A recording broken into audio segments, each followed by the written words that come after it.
me I'm worth it. Baby, I'm worth it. Salut, je vous retrouve en mode copine pour faire la révision pour le CAP. Donc là, ça va être un genre de quiz où je vais poser une question qui est une question clé, hein, qui est souvent posée. D'ailleurs, ce sont des questions qui ont été tirées d'examen. Je vous laisse une seconde ou deux pour réfléchir à la réponse et je vous donne tout de suite la réponse. Je pense que si vous regardez plusieurs fois la vidéo, vous enregistrez les réponses, ce sera tout bénef pour vous. Une façon simple de réviser entre copines, voilà. On passe au deuxième thème de la biologie qui est l'eau dans l'organisme vivant. Alors, quelle est la proportion de composition en eau de l'être humain? Donc, l'être humain est composé de 70% d'eau. Donnez la définition de la lymphe. Alors, la lymphe, c'est un liquide dans lequel baignent toutes les cellules de l'organisme. Elle est drainée par le réseau lymphatique. Alors, quel est le rôle du plasma? Alors, le plasma véhicule bon nombre de substances, notamment les molécules alimentaires, les déchets métabolismes comme l'urée, les molécules jouant un rôle dans l'organisme comme certaines protéines et des hormones. Que signifie pH? pH, c'est le potentiel en hydrogène. C'est pour ça que c'est un H majuscule. Et voilà, c'était tout pour cette deuxième partie. Vous voyez que c'est assez rapide et qu'on va bien s'amuser dans cette troisième partie qui est le thème de la cellule. Alors, donnez la définition d'une cellule. La cellule, c'est l'unité la plus petite constitutive d'un élément vivant. Qu'est-ce qu'un organite cellulaire? Alors, un organite cellulaire, c'est un petit élément constitutif d'une cellule qui permet à jouer un rôle spécifique dans cette cellule. Quel est le rôle de la mitochondrie? Alors la mitochondrie en fait permet la respiration cellulaire. Elle permet aussi de créer l'adénosine triphosphate. À quoi sert l'appareil de Golgi? Alors l'appareil de Golgi sert en fait à transiter des substances du milieu intracellulaire au milieu extracellulaire. De quels éléments sont composés le noyau cellulaire?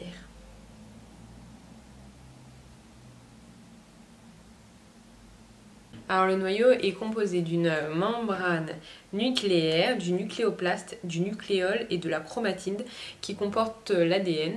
Que signifie la mitose? Donc la mitose, c'est le premier principe de reproduction cellulaire. Elle permet d'obtenir d'une cellule mère deux cellules filles. Quelles sont les phases de la mitose? Alors les phases de la mitose, moi mon repère mémotechnique c'est Pierre mange à table. Donc P, prophase, mange, métaphase, A, anaphase, table, télophase, et entre les deux il y a l'interphase pour reprendre le cycle. Donc voilà mon moyen mémotechnique. Et c'était tout pour la partie sur le thème cellulaire.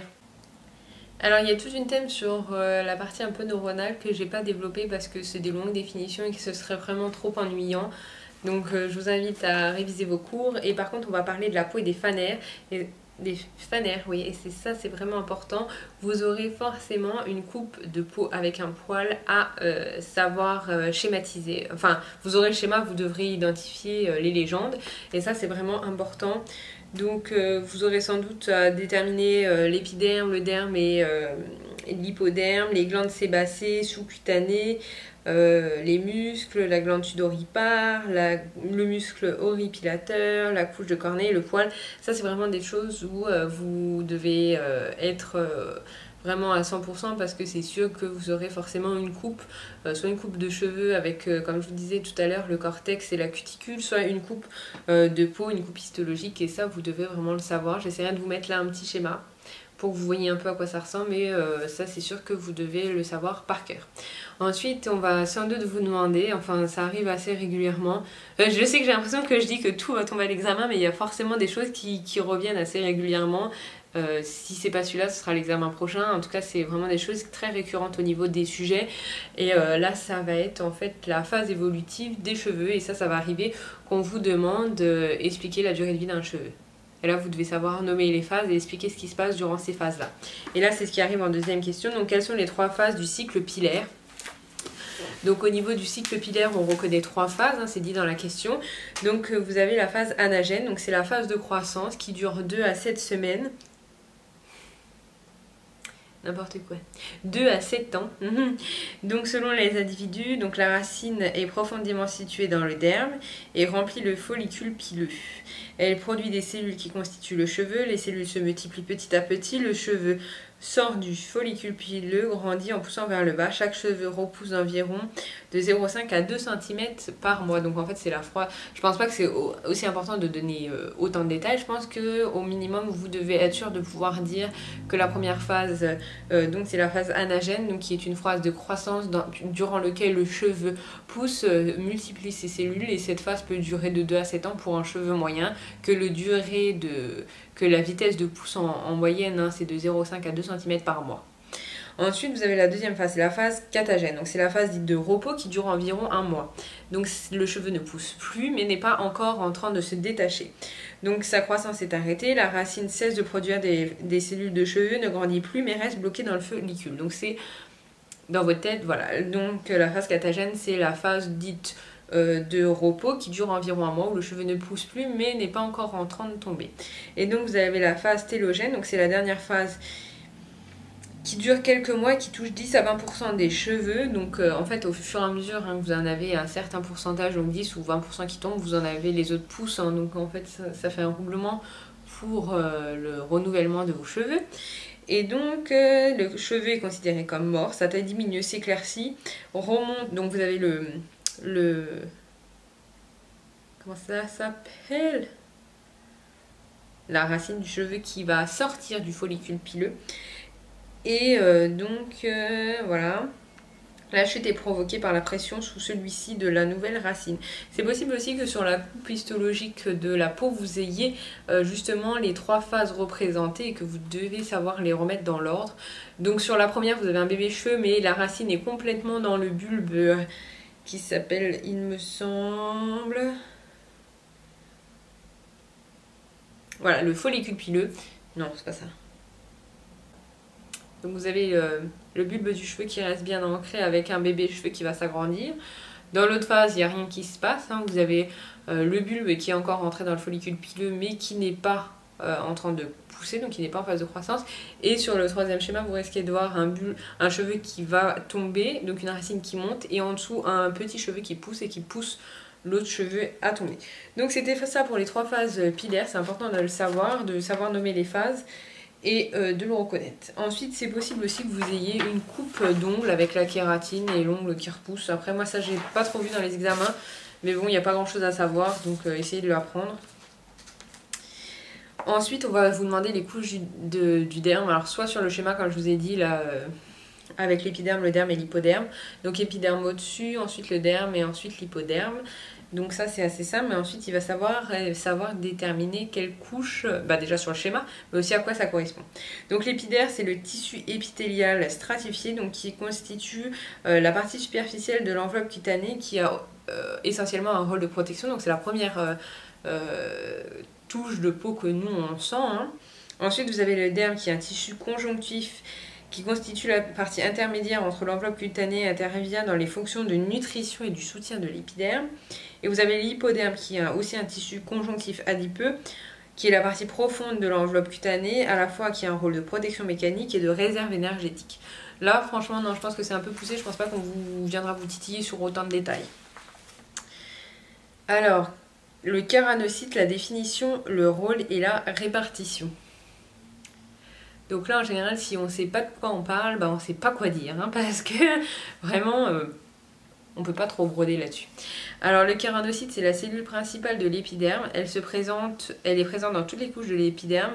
Elle va évoluer pour former la kératine, protéine constitutive des phanères. Et des différents stades d'évolution de la cellule constituent les différentes couches de l'épiderme. Donc ça aussi, c'est quand même du détail. Alors c'est possible qu'on vous demande aussi les différentes couches de l'épiderme avec l'équivalent en kéranocyte. Donc ça c'est un peu compliqué pour expliquer. Donc vous avez aussi, je vais vous le dire vite fait, hein, mais comme ça vous pourrez faire des recherches. Au niveau des couches de l'épiderme, donc vous avez la jonction dermo-épidémique, qui est donc soit la couche basale, hein, moi je la connais sous le nom de couche basale, qui est la couche la plus en profondeur. Donc les cellules au niveau kéranocyte en renouvellement permanent au niveau des kéranocytes sont de larges cellules cubiques qui possèdent une forte activité mitotique. Elles synthétisent activement des tonofibrilles qui deviennent des tonofilaments. Là je pense pas qu'on va venir vous chercher là-dessus vraiment.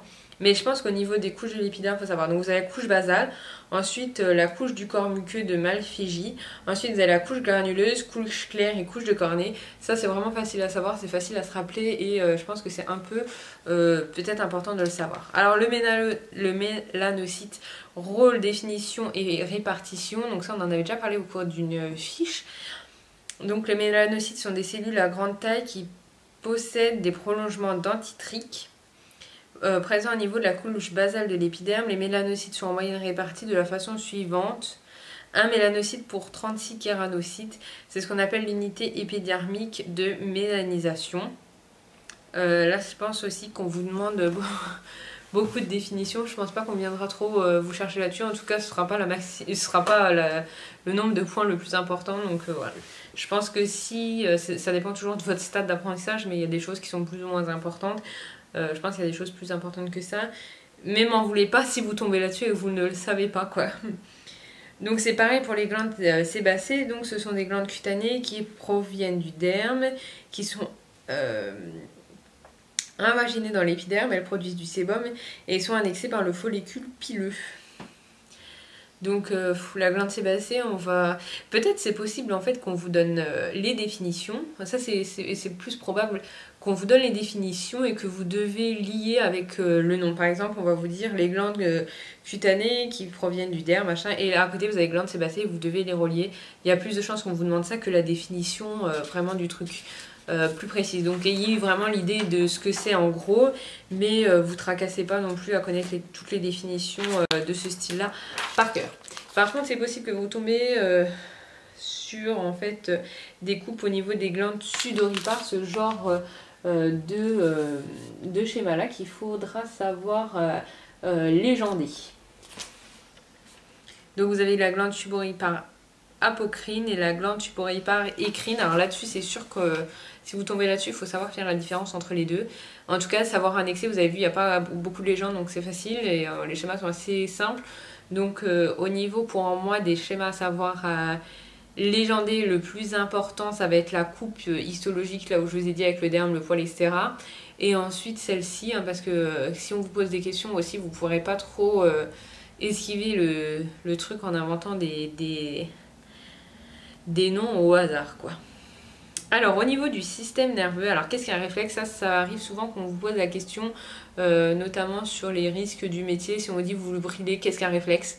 Ça va tomber vraiment dans le genre de questions sur la vie professionnelle.